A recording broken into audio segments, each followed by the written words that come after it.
Good morning all of you. कैसे हो सभी लोग? मुझे लगता है सभी ठीक होंगे। चलिए, तो आज जैसे कि थंबनेल और टाइटल में आपने देखा ही होगा कि आज हम किसके बारे में बात करने वाले हैं। नेशनल एजुकेशन पॉलिसी 2020 के बारे में बात करने वाले हैं। ओके, देखिए, बहुत इंपॉर्टेंट टॉपिक है। सारे एग्ज़ाम, जितने भी टीचिंग एग्ज़ाम्स हैं, उनमें एनईपी आने वाला है। ओके, आ रहा है और आने वाला भी है, क्योंकि नेशनल एजुकेशन पॉलिसी के बारे में बात हो रही है। इससे ये पता चल रहा है कि पूरे देश में एजुकेशन सिस्टम कैसे काम करेगा। कौन बताएगा आपको? एनईपी 2020 बता रहा होगा। ओके, तो चलिए आज हम इसके एक स्टोरी के रूप में जानेंगे, कब क्या हुआ, कैसे हुआ, फिर कैसे कमेटी बनी, क्या उसकी गाइडलाइंस थी, क्या उसने रिकमेंडेशंस थी, देन जब ये लागू हुई तो क्या क्या चेंजेस के साथ ये लागू हुई है। क्योंकि अभी तक एनईपी अगर बात करें तो कितनी एनईपी आ चुकी हैं। देखिए, इंडिया इंडिपेंडेंस कब हुआ? 1947 में। 1947 में भारत आज़ाद हो गया। ओके, उसके बाद क्या हुआ? उसके बाद यहाँ के प्राइम मिनिस्टर, यहाँ के लोगों ने सोचा कि देखिए, अगर एक एज अ देश हमें आगे बढ़ना है, अपने आप को ग्रोथ करना है, अपने आप को डेवलप्ड बनाना है, तो हमारा एजुकेशन सिस्टम बहुत अच्छा होना चाहिए। एजुकेशन ही एक ऐसा हथियार है जिसके द्वारा हम डेवलप कर सकते हैं, आगे बढ़ सकते हैं। ओके, तभी तो बोलते हैं सब पढ़ें सब बढ़े। क्लियर है? समझ में आया कि नहीं आया? तो सबसे पहले जो new education national education policy आई थी वो 1968 में आई थी, 1968 में आई थी। ओके, उसके बाद कब आई? तो उसके बाद आई थी 1986 में, एनईपी सेकंड। ओके, देन उसके बाद रिवाइज कर दिया गया एनईपी सेकंड को, कब? 1992 की बात है। देन उतने टाइम के बाद अब एनईपी 2020 आई है। ओके, क्या चेंजेस है, क्या है, वो सब हम डिटेल में जानेंगे। तो जैसे कि मैंने बोला है कि आप अपने नोट्स बनाते रहिए और पढ़ते रहिए। नोट्स बनाने के मैंने बेनिफिट्स भी बताए कि अगर आप ये 1 घंटे की क्लास लोगे तो अगर आप रिवीजन करोगे तो आप 5 मिनट में वो क्लास पूरा रिवाइज कर सकते हो। ओके, तो चलिए आज हम बात करेंगे एनईपी की। किसकी किसकी बात करेंगे? एनईपी 2020 की।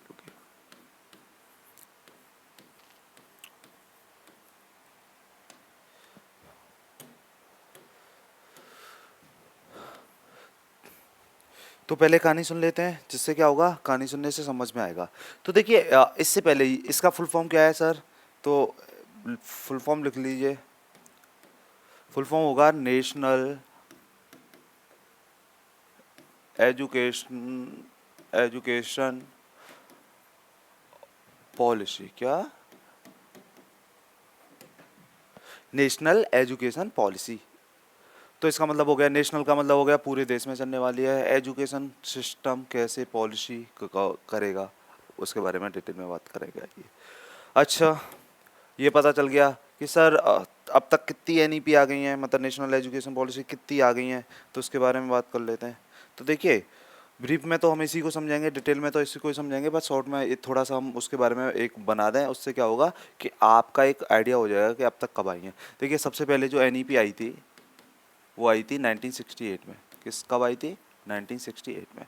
उसके बाद एनईपी आई, जिसे हम सेकंड एनईपी बोलते हैं, वो आई 1986 में। कब आई थी? 1986 में। उसके बाद अब आई है एनईपी थर्ड। ओके, कब आई है? 2020 में। भाई ये मार्कर ऐसे क्यों कर रहा है?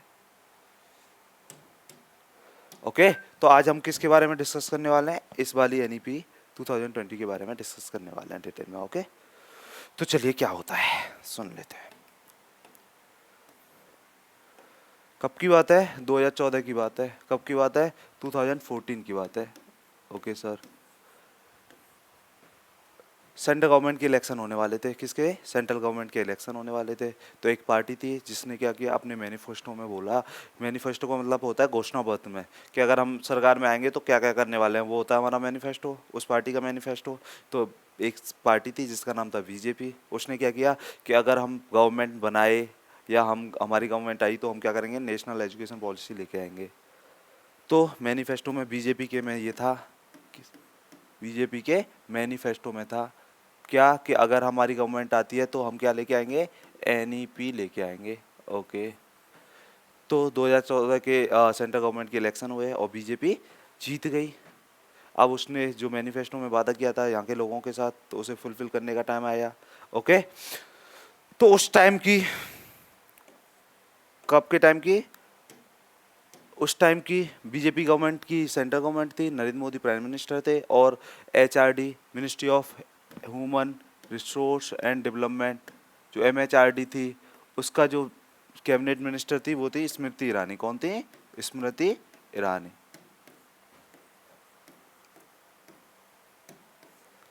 एक मिनट दीजिए मुझे, ये पेन गड़बड़ कर रहा है। ओके,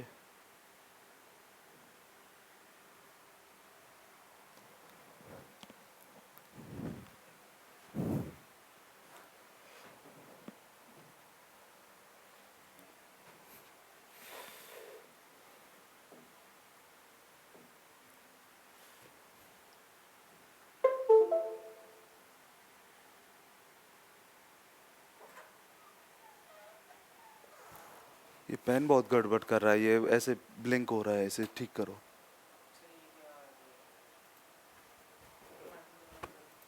ये ये जो पेन है ना, वो लेट चल रहा है।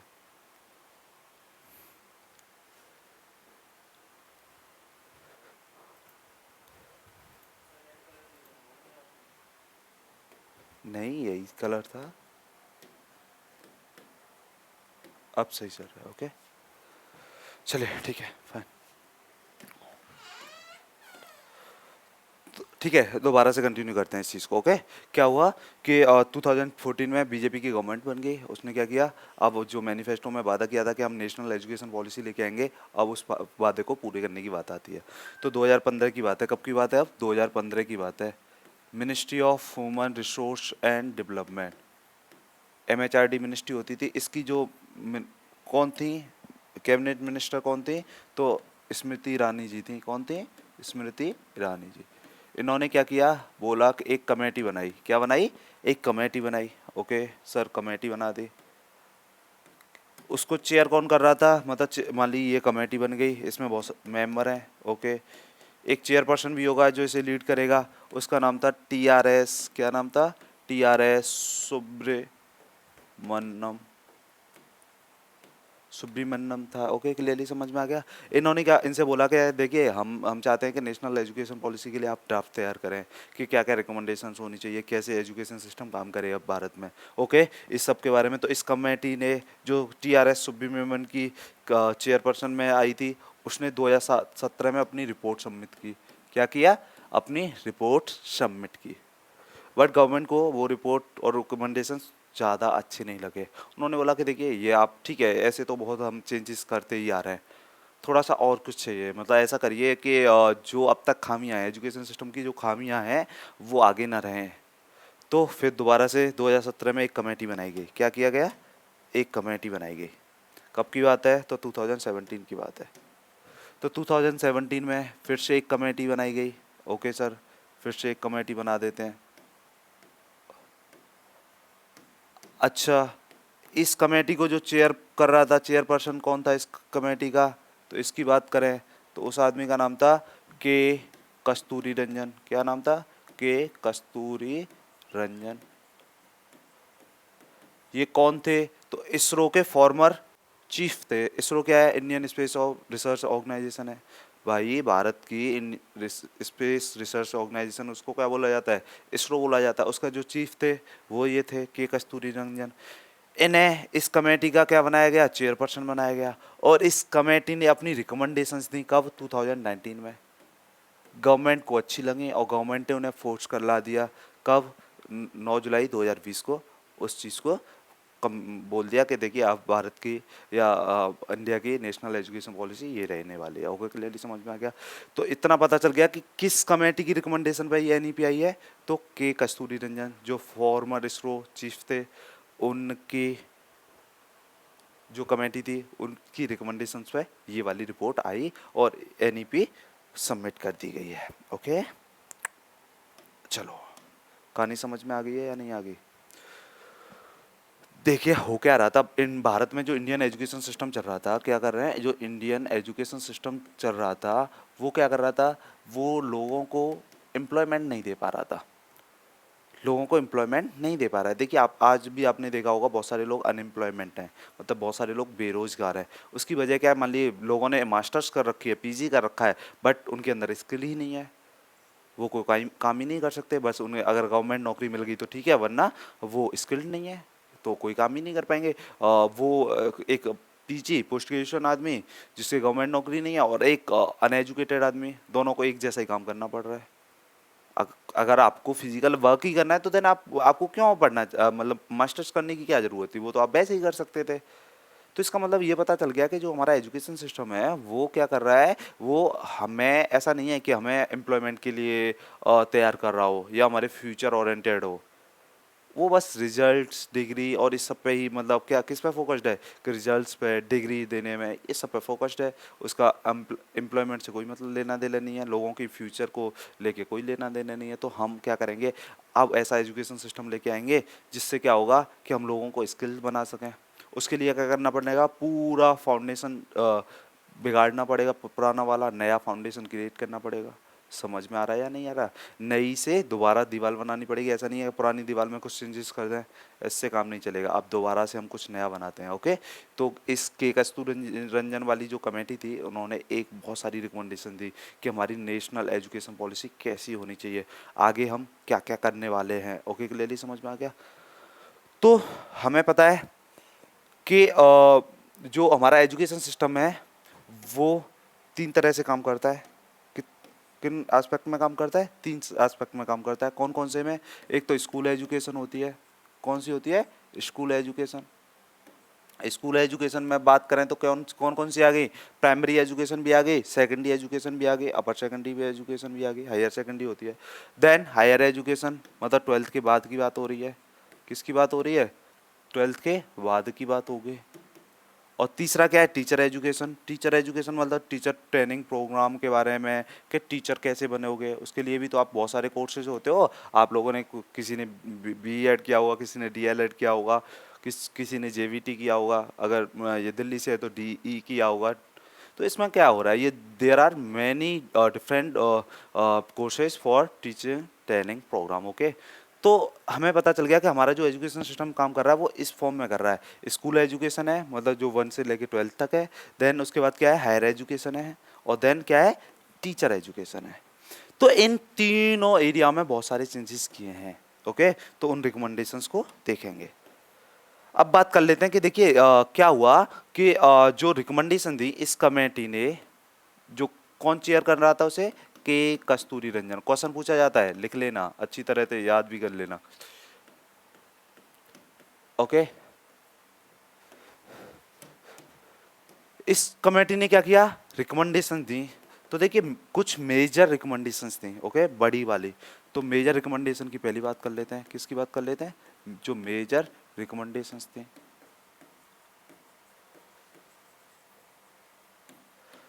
तो देखो क्या बोला।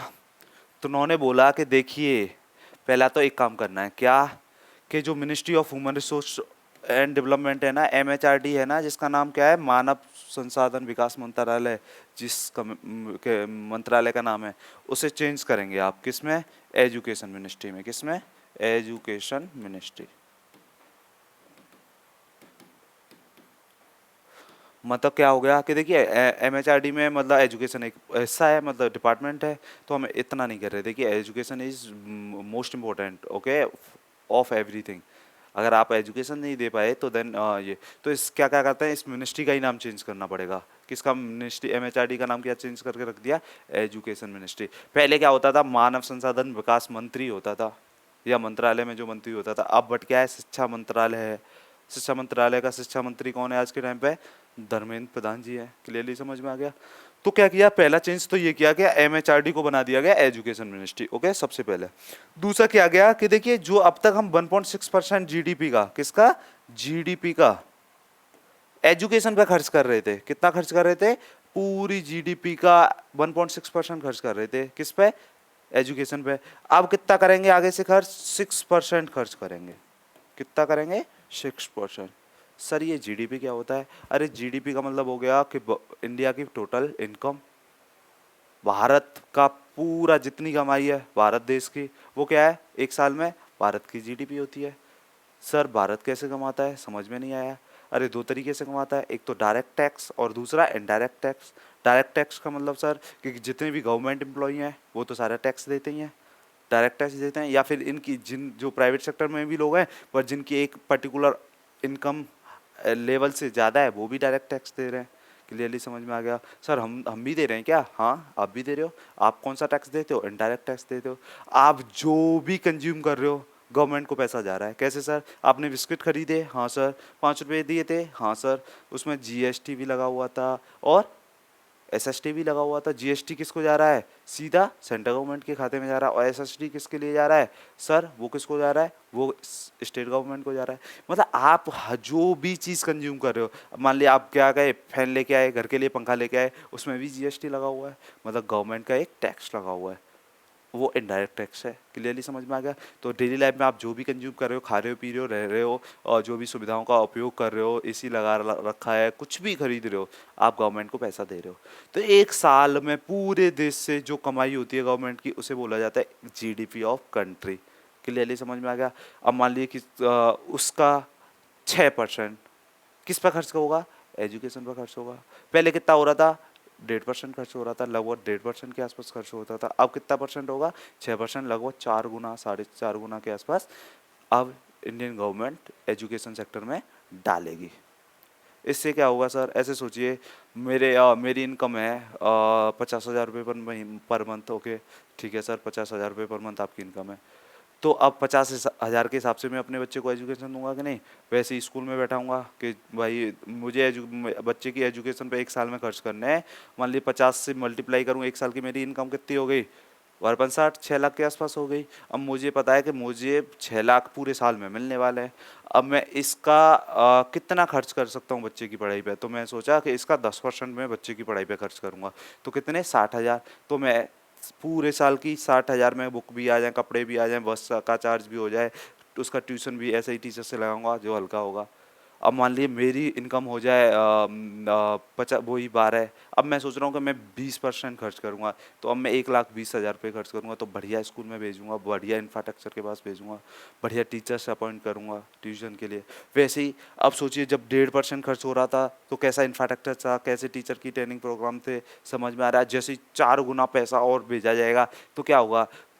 बहुत सारे स्कूल्स बनेंगे, नए नए, नई बिल्डिंग्स बनेंगी, नया इंफ्रास्ट्रक्चर बनेगा। और क्या होगा सर? और वो टीचर्स के लिए बहुत, मतलब मान लीजिए बहुत सारी जगह पे टीचर्स की कमी है, बहुत सारे टीचर्स अपॉइंट होंगे। उससे क्या होगा कि एजुकेशन का स्तर सुधरेगा। क्लियरली समझ में आ रहा है? तो फिर दो मेजर चेंजेस क्या क्या हुए हैं? एक तो एमएचआरडी का नाम क्या बदल के रख दिया है? Education ministry. ओके। और दूसरा क्या किया है कि जीडीपी का जो 1.6% खर्च कर रहे थे, अब कितना परसेंट खर्च करेंगे? 6% के आसपास हम जीडीपी का खर्च करने वाले हैं। ओके, क्लियर है? और क्या रिकमेंडेशंस दिए हैं? तो चलिए और सारी रिकमेंडेशंस की बात कर लेते हैं।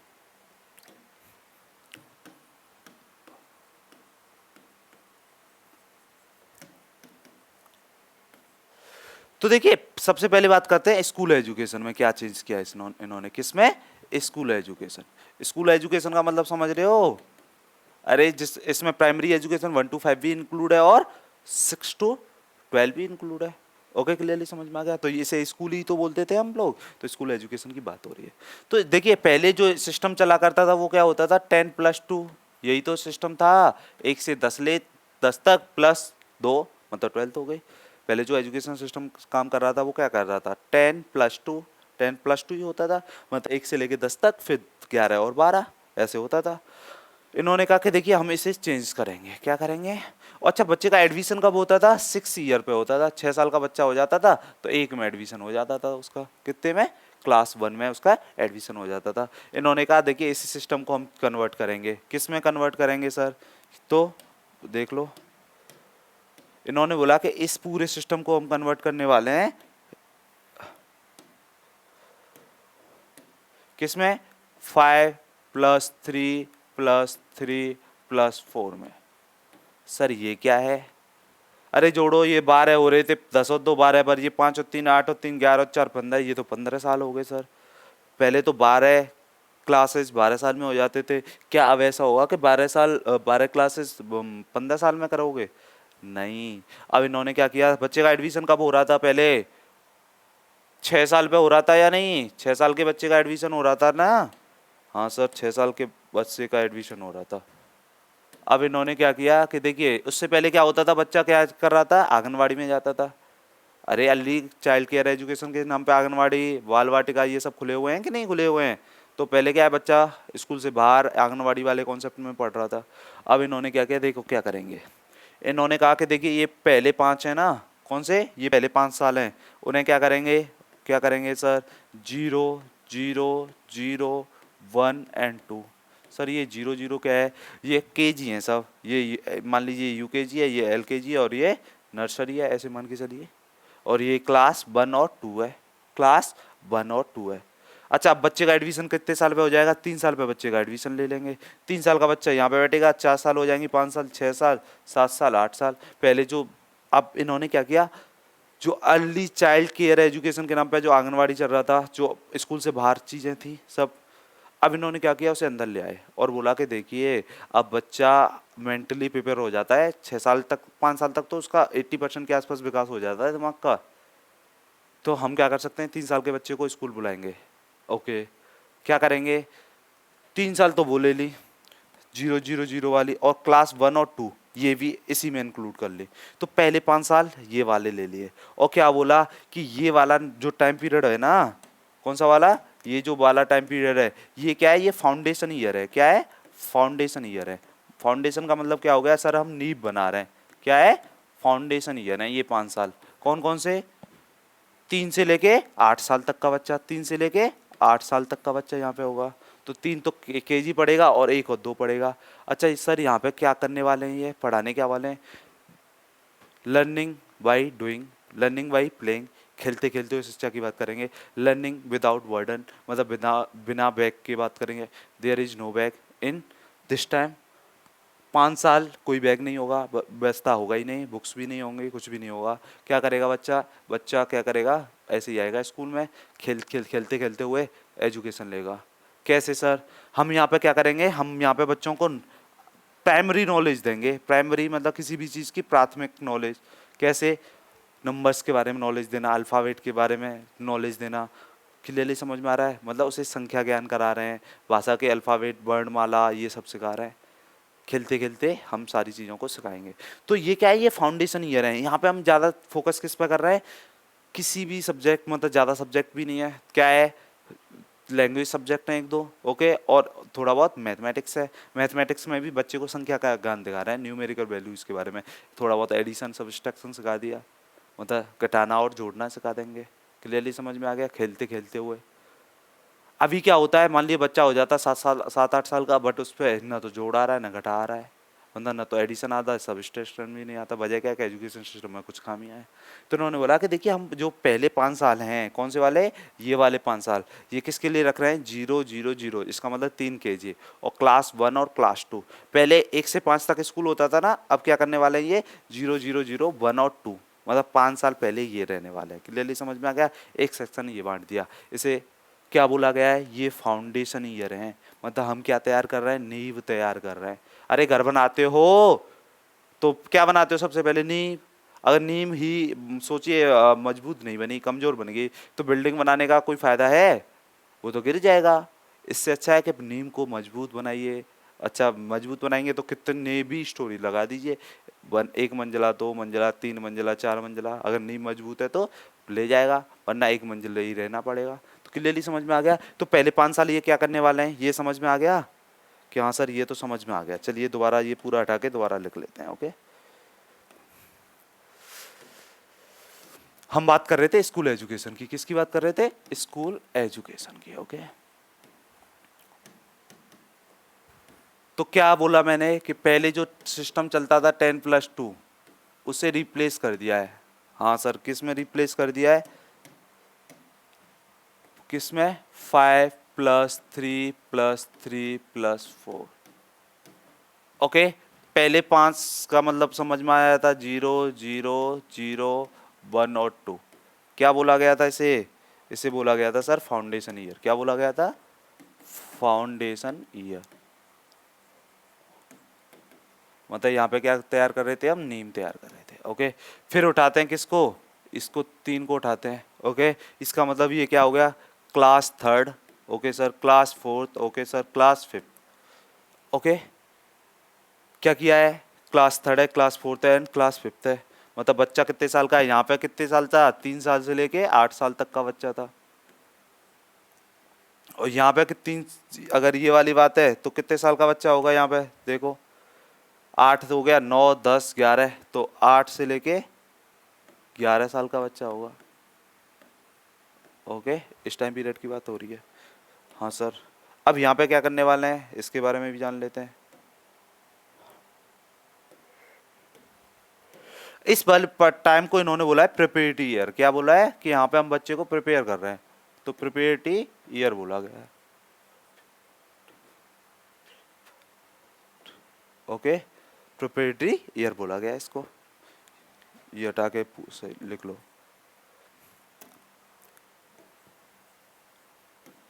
ओके, क्लियरली समझ में आ गया।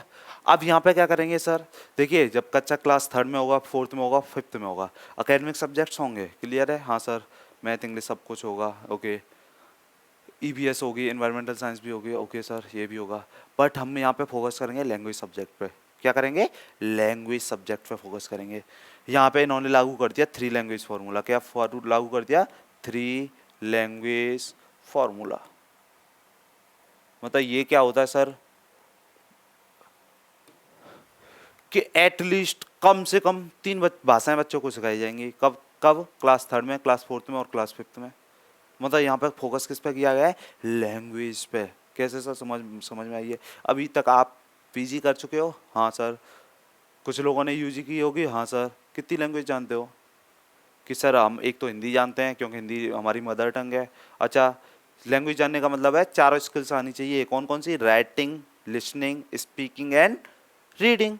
मतलब आप पढ़ना भी जानते हो उस भाषा को, लिखना भी जानते हो, बोलना भी जानता हो, सुनने भी जानते हो उस भाषा को, तब एक भाषा कंप्लीट होगी। तो अभी तक हिंदी तो आती है पूरा, सुनना भी आता है, बोलना भी आता है, लिखना भी आता है, पढ़ना भी आता है। बट इंग्लिश में सर लिख लेते हैं, ओके, सुन भी लेते हैं, ओके, पढ़ भी लेते हैं, पर बोलना नहीं आता।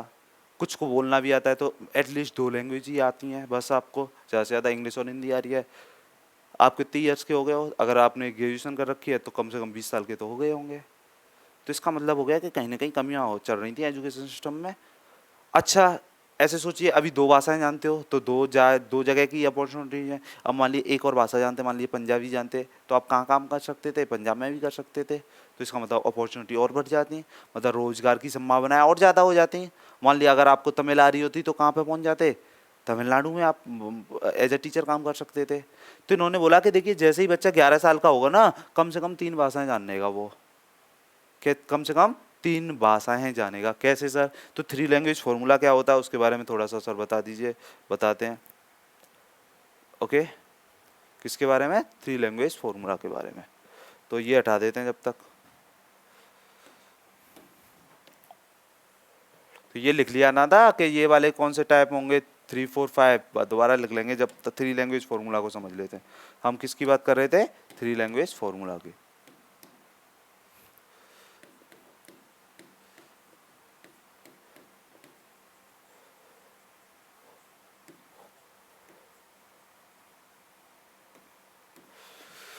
तो देखिए पहली लैंग्वेज हो गई मदर टंग। क्या है, मदर टंग। मदर टंग का मतलब हो गया आपकी मातृभाषा। मातृभाषा मतलब जो हमारी माँ ने दी है हमें, मतलब जो हमने बचपन से सीखी, हमारे एरिया में बोली जाती थी, हमारी गली में बोली जाती थी, हमारे रीजन में बोली जाती है, वो क्या होती है, हमारी मदर टंग होती है। तो ये तो कम से कम आनी चाहिए, सब आती है। दूसरा, हिंदी और इंग्लिश। ये सर हिंदी और इंग्लिश का मतलब समझ में नहीं आया।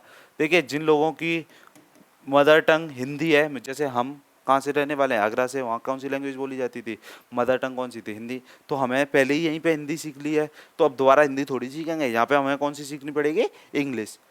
जबकि कोई मान लीजिए बच्चा पंजाब का था, तो उसने वहाँ मदर टंग कौन सी रही होगी उसकी, पंजाबी रही होगी। कौन सी रही होगी, पंजाबी रही होगी। अब वो यहाँ पे क्या सीखेगा, वो हिंदी सीखेगा। वो क्या सीखेगा, हिंदी सीखेगा। क्लियरली समझ में आ गया। अच्छा, तीसरी क्या होगी, अदर स्टेट लैंग्वेज होगी, एनी अदर स्टेट। मतलब ये क्या है सर, कि मान लीजिए ये आदमी है यूपी से, आगरा से। ओके सर, ये आगरा से हो गए सर, आप ही मान लो कि आप ही आगरा से हो। ओके चलो मान लिया। हमारी मदर टंग क्या थी, हिंदी थी, तो हमें हिंदी तो सीख ली। देन हमने और क्या सीख लिए, चलो इंग्लिश भी सीख ली सर। अब हमें क्या कर सकते हैं, एनी अदर स्टेट लैंग्वेज और सिखाई जाएगी, कोई भी चूज कर लो। मान लिए पंजाब की पंजाबी चूज कर लो, मान लिए उड़ीसा की उड़िया चूज कर लो। क्लियरली समझ में आ गया। भारत में कितनी बोली लैंग्वेज बोली जाती हैं, 22 लैंग्वेज हैं जो कॉन्स्टिट्यूशनल अथॉरिटी मतलब संविधान के द्वारा प्रस्तावित हैं। कितनी लैंग्वेज हैं, 22 हैं। तो 22 में से कोई भी सीख सकते हो जो अपनी ना हो। अब मान लीजिए मैंने सीख लिया गुजराती, तो एज ए टीचर मैं कहाँ काम भी कर सकता हूँ, गुजरात में भी काम कर सकता हूँ कि नहीं कर सकता। अब अभी मान लीजिए मैं हिंदी ओरिजिन में मतलब यूपी में कर सकता हूँ, उत्तराखंड में हिंदी बोली जाती है, हरियाणा में बोली जाती है, दिल्ली में बोली जाती है, राजस्थान में बोली जाती है, मध्य प्रदेश में, यहीं पे काम कर सकता हूँ। ओके, अगर मैंने गुजराती भी सीखी होती उस टाइम पे तो अब मैं कहाँ काम कर सकता था, गुजरात में भी काम कर सकता था। तो इसका मतलब मेरे लिए एम्प्लॉयमेंट की ज़्यादा चांसेस हैं, मतलब ज़्यादा लड्डू हैं मेरे पास खाने के लिए। क्लियरली समझ में आ रहा है कि नहीं आ रहा। तो अब क्या है, बच्चा जैसे ही कौन से टाइम पे होगा, ये वाला क्लास 3, क्लास 4 और क्लास 5, तो उसे कम से कम 3 भाषाएं सिखाई जा रही होंगी। मतलब उसे भाषा बोलना भी, लिखना भी, पढ़ना भी और सुनना भी सब आएगा। 11 साल का बच्चा हुआ, उसे 3 लैंग्वेज आ रहे हैं। और देखिए साइंटिफिकली प्रूफ है, साइंस ने भी प्रूफ किया है कि जिस आदमी को ज़्यादा लैंग्वेज आती हैं वो आईक्यू के बेसिस पर ज़्यादा अच्छा होता है। वजह क्या है सर, मान ली मुझे 4 लैंग्वेज आती हैं तो मैं आईक्यू कैसे मेरा अच्छा हो जाएगा। अरे 4 लैंग्वेज आएगी तो ज़्यादा कंज्यूम करोगे ना, ज़्यादा चीज़ें पढ़ोगे ना। मान लीजिए गुजरात मुझे गुजराती आ रही होती तो मैं गुजरात लैंग्वेज में जितने भी नॉवेल्स हैं या जितनी भी चीज़ें हैं वो भी पढ़ रहा होता, तो मेरा आईक्यू और ज़्यादा शार्प हो रहा होता। तो जितनी डायमेंशंस में आप खुलोगे उतने ज़्यादा आप परफेक्ट हो गए। तो 3 लैंग्वेज फॉर्मूला समझ में आ गया। एक तो मदर टंग आनी चाहिए, दूसरी हिंदी और इंग्लिश में से एक चूज़ करने होगा। अगर आपकी हिंदी है तो देन आपको इंग्लिश पढ़नी पड़ेगी, अगर और कोई रही है तो हिंदी पढ़नी पड़ेगी। देन तीसरी क्या है, कोई भी स्टेट की एक लैंग्वेज और आपको सिखाई जाएगी। ओके, क्लियरली समझ में आ गया। मुझे लगता है इतना समझ में आ गया होगा। तो ये कब हो रहा था, तो ये प्रिपेरेटरी ईयर में हो रहा है। कौन से सालों में हो रहा है, अगर इसकी बात करें तो ये कौन से साल में हो रहा है, क्लास 1, क्लास 2 और क्लास 3 में। इन्हें हम क्या बोल रहे थे, प्रिपेरेटरी ईयर बोल रहे थे सर। क्लियरली समझ में आ गया। अच्छा, इसके बाद फिर से 3 है, फिर से क्या है, फिर से 3 है। तो देख लीजिए ये 3 कौन से हैं। तो ये क्लास कौन सी है, देखिए ये क्लास थी 3rd, सॉरी ये गलत लिख गया है, इसे हटा देते हैं, कंफ्यूज मत होना, क्योंकि 1, 2 तो यही इंक्लूड कर लिए थे ना, 1 और 2 तो यही इंक्लूड कर लिए थे हमने। तो ये क्लास की बात करें तो कौन सा है, 3rd, 4th और 5th थे। ओके, ईयर की बात करें तो बच्चा 8 से लेके 11 साल तक का है। अच्छा, अब कौन सी क्लास की बात होगी सर, 6 की बात होगी, 7 की बात होगी, 8 की बात होगी। ये वाला 3 उठा लिया। ओके, ये बच्चा कब का है, तो सर देखिए 11 से 14 साल का तक का बच्चा होगा, ये भी पता चल गया। अच्छा, इसको क्या बोला गया है, इसको बोला है सेकेंडरी। क्या बोला गया है, सेकेंडरी।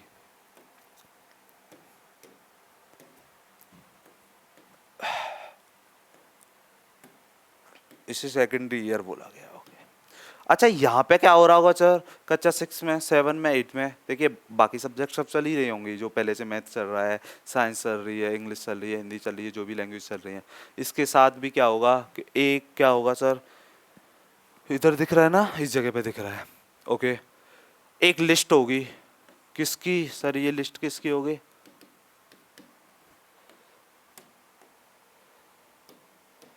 यहाँ पे सब्जेक्ट होंगी वोकेशनल सब्जेक्ट। कौन सी होंगी, वोकेशनल सब्जेक्ट। ये क्या होता है सर, वोकेशनल सब्जेक्ट का मतलब क्या होता है, अब तक हमने पढ़ी है। देखिए आप मैथ, इंग्लिश, हिंदी, ये सब कौन सी सब्जेक्ट हैं, हिस्ट्री, पॉलिटी, इकोनॉमिक्स, सब अकेडमिक सब्जेक्ट्स हैं। ओके, ये नॉलेज को लिए कर रही हैं आपको, बट क्या ये आपको वोकेशनल देंगे, वोकेशन देंगे नहीं, ज़्यादा से ज़्यादा टीचर वाला दे सकती हैं, और तो नहीं देंगी। तो क्या है, कुछ वोकेशनल सब्जेक्ट हैं, जैसे म्यूजिक हो गया, डांस हो गया, क्लियरली समझ में आ गया, और सर आर्ट एंड क्राफ्ट हो गया, जैसे प्लम्बर वाला हो गया, इलेक्ट्रीशियन का काम हो गया, ये सब क्या है, वोकेशनल सब्जेक्ट हैं। तो सारी लिस्ट होगी और बच्चों से बोला जाएगा चूज एनी वन। क्लास 6 में जैसे ही बच्चा आएगा कि भाई देखो इनमें से एक सब्जेक्ट और आपको पढ़नी पड़ेगी। क्या, हाँ सर, मान लीजिए मैं एक बच्चा हूँ, क्लास 6 में मेरा एडमिशन हो गया, अब मैं क्या चूज़ कर रहा हूँ, मैंने चूज़ कर लिया इलेक्ट्रीशियन। अब क्लास 6 में क्या कर रहा हूँ मैं, इलेक्ट्रिसिटी की सब्जेक्टिव नॉलेज ले रहा हूँ, कैसे बोर्ड होता है, क्या सब कुछ होता है। 7th में क्या कर रहा है, सब्जेक्टिव नॉलेज भी ले रहा हूँ और लेबोरेटरी में स्कूल में सीख भी रहा हूँ, मतलब करके भी देख रहा हूँ उस चीज़ को। और क्लास 8 में क्या करूँगा, इलेक्ट्रीशियन की दुकान पर जाके इंटर्नशिप करूँगा। बीएड में बीएड करते हो, उसके बाद आपको सिखाया जाता है कि पढ़ाना कैसे है, क्या होता है, सब कुछ पढ़ा दिया जाता है। फिर उसके बाद कहाँ भेजा जाता है, इंटर्नशिप के लिए एक स्कूल में भेजा जाता है जहाँ पे आप पढ़ाते हो, ट्रेनिंग करते हो। वैसे ही क्लास 8 में उस वोकेशनल सब्जेक्ट की बच्चे से ट्रेनिंग होगी। मान लिया एक बच्चा है जिसने क्या कर ले लिया, प्लम्बर वाला काम ले लिया। प्लम्बर मतलब जो पानी का कप, पानी की टंकी और टैप वप ये सब फिट करते हैं। अब उसने क्या किया, क्लास 6 में सीखा, अच्छा ये सब होता है, ऐसे ऐसे किया जाता है। 7th में स्कूल में ही ट्रेनिंग कर रहा है वो। 8th में क्या है, किसी प्लम्बर के साथ असिस्ट कर रहा है उसे। मान ली किसी ने बिजनेस ले लिया तो क्या सीख रहा है, बिजनेस क्या होता है, कैसे किया जाता है, सब कुछ सीख रहा है 6 7th में। 8th में क्या है, किसी दुकान पे जाके बैठ रहा है, फ्री में इंटर्नशिप कर रहा है, वहाँ से सर्टिफिकेट मिलेगा, उस दुकान वाला उसे सर्टिफिकेट देगा कि इस आदमी ने मेरे साथ 2 महीने ट्रेनिंग की है। इससे क्या होगा सर, 8 साल का बच्चा है, 11 साल से लेके, सॉरी 11 से 14 साल का, जैसे ही 14 साल का बच्चा हो जाएगा और वो क्लास 8 पास करेगा, उसके पास एक वोकेशनल सब वोकेशन के लिए एक स्किल होगी। मान लीजिए जैसे मैंने क्लास 8 में जैसे ही मैं निकला तो मैं क्या बन गया, इलेक्ट्रीशियन। चाहे बाहर नहीं करूंगा तो अपने घर वाला जो 500 600 ले जाता है वो तो बचा ही लूंगा। दूसरा, अगर मान लीजिए मेरे पास टाइम है, इवनिंग पार्ट टाइम जॉब कर सकता हूँ अपनी एजुकेशन के साथ, क्योंकि मेरे पास क्या है, एक स्किल है।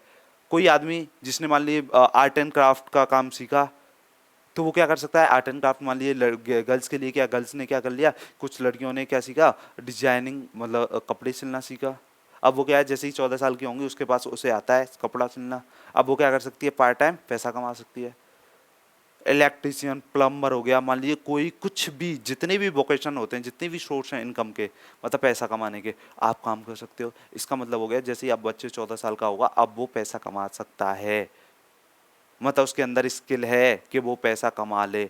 बट अभी तक क्या है, आप पीजी हो जाते हो, ज़्यादा से ज़्यादा टीचर बन जाओगे भाई, ज़्यादा से ज़्यादा अभी प्राइवेट ट्यूशन ही कर सकते हो और कुछ कर सकते हो। अगर आपने कोई और मान लिया अभी क्या है, या किसी ने प्रैक्टिकल नॉलेज ले ली हो, कपड़े सिलना खुद से सीख लिया हो या किसी से सीख लिया हो, वो अलग बात है। बट क्या आपकी स्कूल ने ये सिखाया आपको, नहीं ना। क्या आपकी एजुकेशन में ऐसा कुछ सिस्टम था, नहीं ना। अब क्या होगा, 100% हर बच्चे के पास एक स्किल होगी, हर बच्चे के पास कोई ना कोई काम करने का तरीका होगा जिसकी वजह से वो क्या करेगा, पैसे कमा सकता है फ्यूचर में। मान लिया अगर गवर्नमेंट जॉब नहीं लगती तो उसके पास एक स्किल है जिसकी वजह से वो क्या है, खा पी करेगा। क्लियरली समझ में आ गया कि नहीं आ गया। तो ये वाला 6 7 8 में क्या हो रहा है, यहाँ एक वोकेशनल सब्जेक्ट ऐड हो गई है। क्या हो गया है, वोकेशनल सब्जेक्ट ऐड हो गई है। मतलब 14 साल के बच्चे के पास रोजगार के लिए एक स्किल है उसके अंदर। क्लियरली समझ में आ गया। चलिए फिर फिर क्या बचा, उठा लेते हैं सर। फिर लास्ट बचा है 4th, तो वो वाला भी उठा लो। तो 4th का मतलब हो गया यहाँ 9th क्लास, यहाँ 10th क्लास, यहाँ 11th क्लास और यहाँ 12th क्लास। अच्छा सर इसे नाम क्या देंगे, सर इसे नाम देंगे सीनियर सेकेंडरी। क्या बोलेंगे, सीनियर सेकेंडरी ईयर। अच्छा सर यहाँ पे क्या करने वाले हैं ये, अच्छा बताते हैं, देखो क्या करने वाले हैं, ये हटा दें, ये सब हटा देते हैं। मुझे लगता है आपने लिख लिया होगा 9 10 11 12। अगर एज की बात करें तो, एज की बात करेंगे तो 14 साल से लेके बच्चा कितने साल तक है, 18 साल तक का बच्चा है। क्लियरली समझ में आ गया। ये हटा देता हूँ, देखो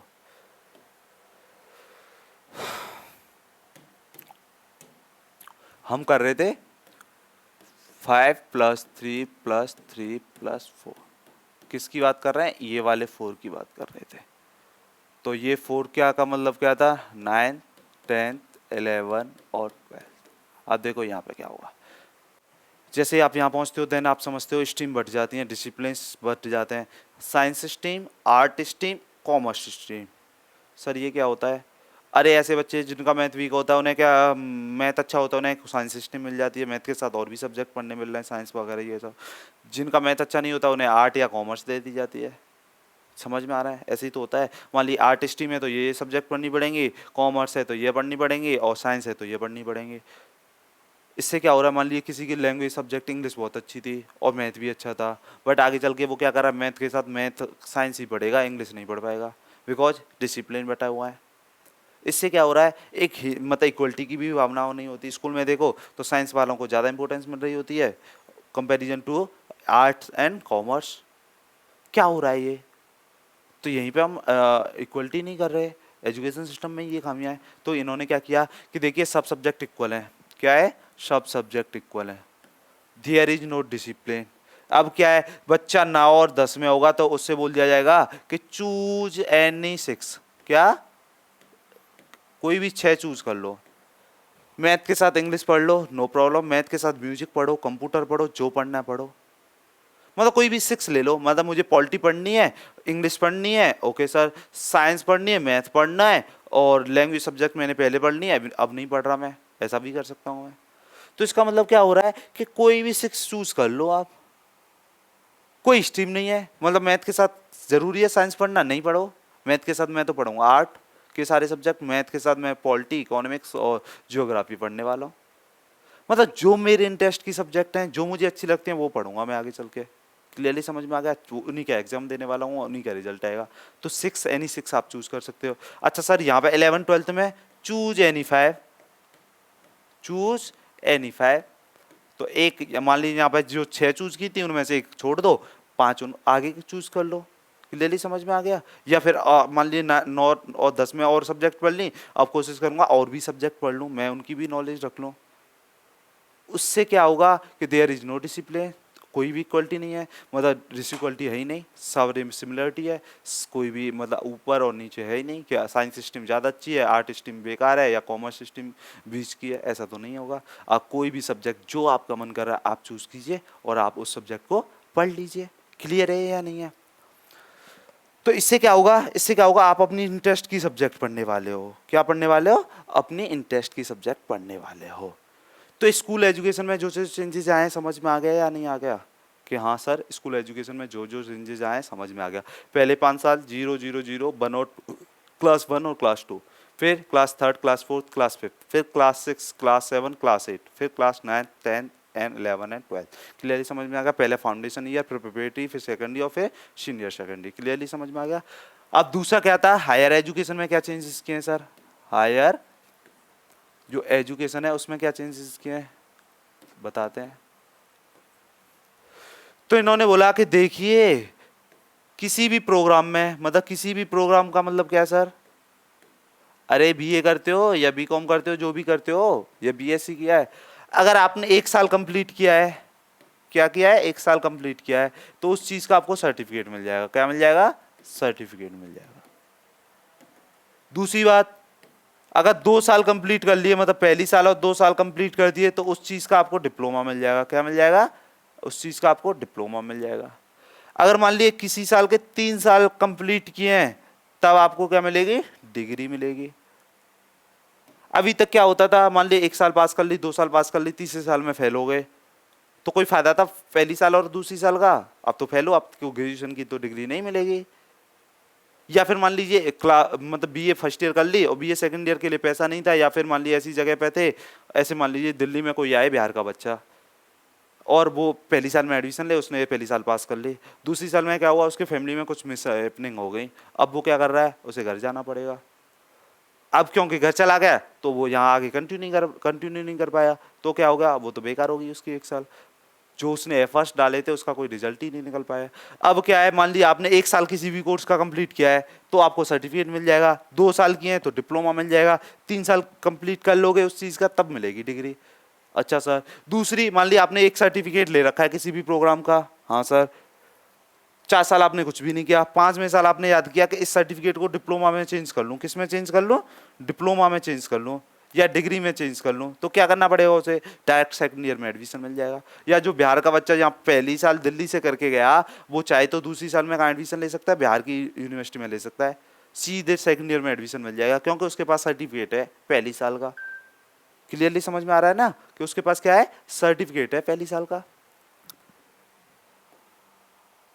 अच्छा, दूसरी क्या है कि देयर इज नो डिसिप्लिन, कोई भी सब्जेक्ट के साथ कुछ भी पढ़िए, मतलब आपको ये है कि 3 सब्जेक्ट अगर प्रोग्राम कर रहे हो तो 3 सब्जेक्ट लेनी है ग्रेजुएशन में, मास्टर्स में तो एक है ही, अगर किसी भी डिग्री ऑनर्स कर रहे हो तो देन एक ही सब्जेक्ट पढ़नी पड़ेगी, उसके साथ कुछ इलेक्टिव सब्जेक्ट्स होंगे, ठीक है, और कुछ स्किल सब्जेक्ट्स होंगे। बट समझ में आ रहा है या नहीं आ रहा है, इससे क्या फ़ायदा होगा सर? देखिए अगर एक साल मेरा मन है, मैंने एक साल दिल्ली से की, मुझे लगा कि अब यहाँ अच्छा नहीं लग रहा या मैं यहाँ पर अब सर्वाइव नहीं कर सकता, तो दूसरी साल मैंने कहीं और से कर ली, तीसरी साल मैंने कहीं और से कर ली, अपने हिसाब से कर ली।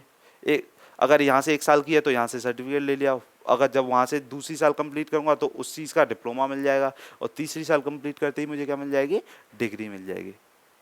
तो अब जो जो ईयर वेस्ट जा रहे थे, क्या जा रहे थे, जो बेकार जा रहे थे, वो अब तो नहीं जाने वाले हैं। एक मिनट दीजिए, ओके।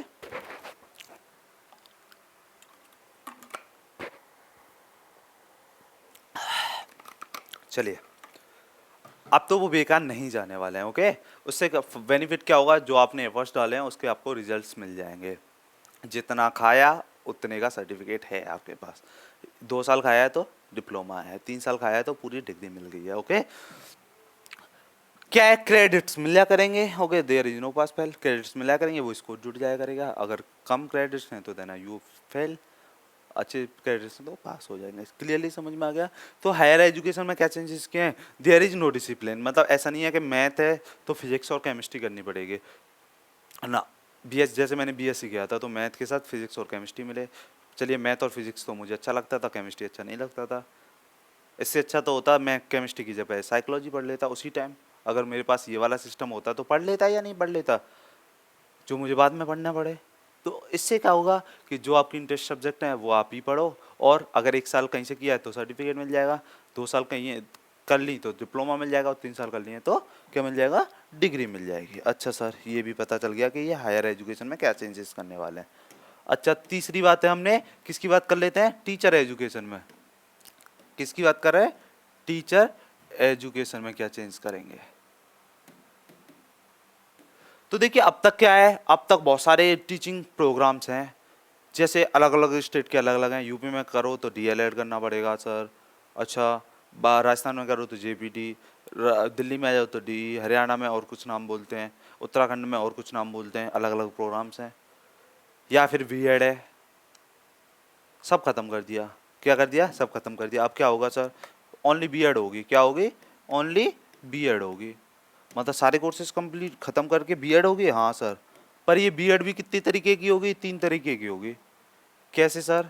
अगर आपने 12th कर रखी है, 12th के बाद टीचर बनना चाहते हो तो आपके पास टाइम है बीएड करने का, जो कितने साल की है? 4 साल की है। कितने साल की है? 4 साल की। इसे क्या बोलेंगे? इंटीग्रेटेड बीएड बोलेंगे, जिसमें यूजी इंक्लूड है। मतलब ये 12th के बाद हो जाएगी। अगर मान लीजिए आपने ग्रेजुएशन कर रखी है, मतलब यूजी कर रखी है, तो देन आपको बीएड करनी पड़ेगी टीचर बनने के लिए। वो कितने साल की होगी? 2 साल की होगी। कितने साल की होगी? 2 साल की होगी। अच्छा, मान लीजिए आपने पीजी कर रखी है, पोस्ट ग्रेजुएशन कर रखी है, आप फिर से टीचर बनना चाहते हो, फिर से बीएड करनी पड़ेगी। अब ये बीएड कितने साल की होगी? 1 साल की होगी। समझ में आ रहा है या नहीं आ रहा? सारे टीचिंग प्रोग्राम्स हैं, सब खत्म करके क्या करना है? Only one BEd. बीएड भी कितने तरीके की हो रही है? 3 तरह की। मतलब 12th के बाद बीएड कर रहे हो तो 4 साल की होगी, ग्रेजुएशन के बाद बीएड कर रहे हो तो 2 साल की होगी, और उसके बाद बीएड कर रहे हो, पीजी के बाद बीएड कर रहे हो तो 1 साल की होगी। समझ में आ रहा है या नहीं आ रहा? 12th के बाद 4 साल की बीएड करो और टीचर बन जाओ, ग्रेजुएशन के बाद 2 साल की बीएड करो और टीचर बन जाओ। अगर आपने पोस्ट ग्रेजुएशन कर रखी है, उसके बाद टीचर बनना है तो 1 साल की बीएड करो और आप टीचर बन सकते हो। क्लियर?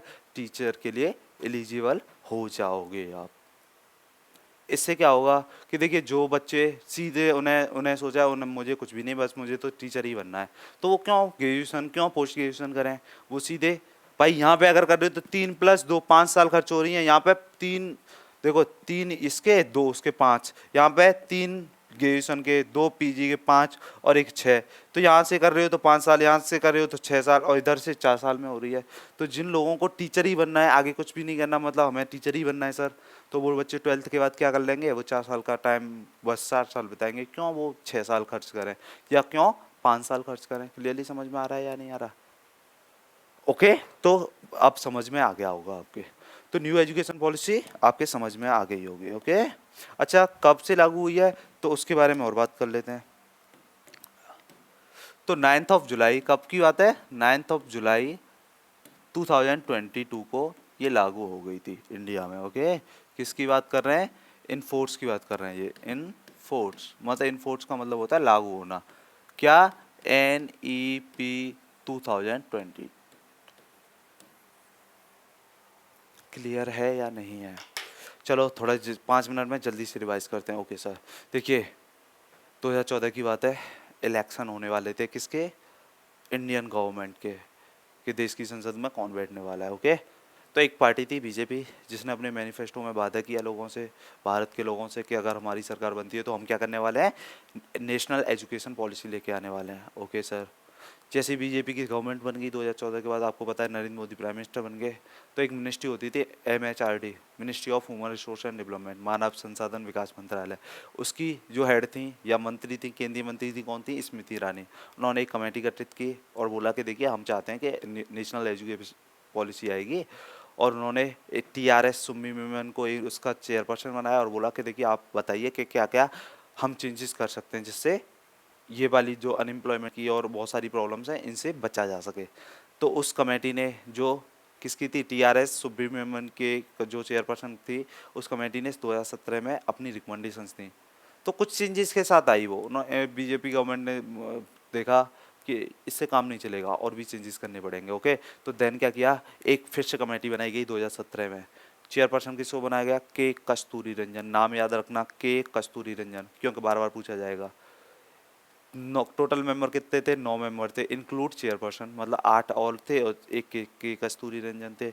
इस वाली जो कमेटी ने रिकमेंडेशन दी, कब दी? 2019 में सबमिट की, गवर्नमेंट को अच्छी लगी और उन रिकमेंडेशंस को न्यू एजुकेशन पॉलिसी बना दिया गया, मतलब ड्राफ्ट तैयार कर दिया गया उन्हीं रिकमेंडेशन के बेसिस पे। और कब लागू कर दिया? 9 जुलाई 2022 को, सॉरी 2020 को, 9 जुलाई 2020 को उस चीज़ को लागू कर दिया। उसे बोला जाता है नेशनल एजुकेशन पॉलिसी 2020। क्या क्या चेंजेस किए हैं समझ में आ गया होगा। 2 मेजर चेंजेस थे, एक तो MHRD जो ministry of human resource and development होता था, उसे चेंज करके क्या कर दिया गया? Education ministry.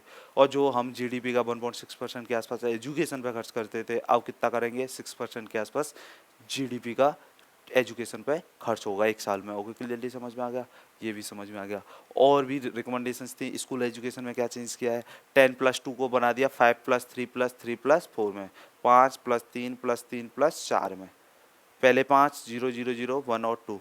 क्लियरली समझ में आ गया? क्या बोला है? Foundation year. फिर क्लास 3, क्लास 4, क्लास 5, इसे क्या बोला है? Preparatory year. फिर क्लास 6, क्लास 7, क्लास 8, इसे क्या बोला है? Secondary year.